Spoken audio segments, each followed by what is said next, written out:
Wala sila kay bawal hilutan na di sila. Wa sila kabalo nga gisilutan na daan sila. Na usa pagit ang gingon din sa katapusan. Oh, diri sa katapusan, usa pagigingon din sa 36. Oh. Ang mutuo sa anak may kinabuhing dayon. Tiyan mo na. Ang mutuo sa anak bakang Ginoong Kristo may kinabuhing dayon. Apan ang dili mutuo sa anak dili makabaton sa kinabuhing dayon. Magpabilin hinoon kaniya ang kapungot sa Dios hangtod sa hangturan. Tiyan mo na. Ang mutuo sa anak may kinabuhing dayon, ang dili mutuo sa anak walay kinabuhing dayon, pero ang kapungot sa Dios magpabilin kaniya hangtod sa hangturan. Mao ni ang pinaka-importante. Ngano nga ang tao kinahanglan gud mutuo kang Ginoong Kristo lamang. Kay siya mo'y nagaingon, ako ang dalan, ako ang kamatuoran, ako ang kinabuhi. Walay makaadto sa amahan pinaagi kanako. No, kundili mo agi kanako. So karon nagaingon man ang Biblia nga ang mutuo sa anak may kinabuhing dayon, apan ang dili mutuo sa anak walay kinabuhing dayon.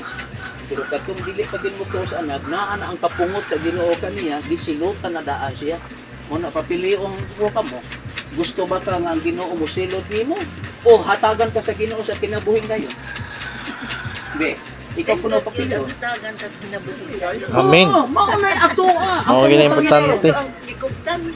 Amen. Kung sao man nato pag-ingon din sa Biblia nga makadawat ka sa kinabuhing dayon, o sa may requirements. Ang imo mga buhat. Mo ingon sila ang imo mga buhat. Ang pangutana mao ba nang giingon sa Biblia? Nga pagbuhat mo maayo aron mo malangit, aron makakinabuhi mo dayon, dili man.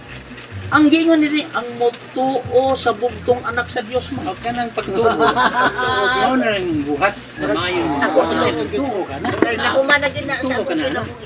Okay, karon. Kung maingon ka ang imo ang maayong buhat, Mo ni lahanan ng tuo. tanawon ta ha. Kung mosalir ba kaning atong maayong buhat nga mahilangit ta, arita sa Episo be. Ani ni sobra na na. Episo. Tanaw na to kung mao ba ning gingon sa Episo. Kay basin maingon ta tuod magmaayong buhat ta kay kanang mao man ni ang giingon sa Biblia. Dili ni mao. Episo 2:8.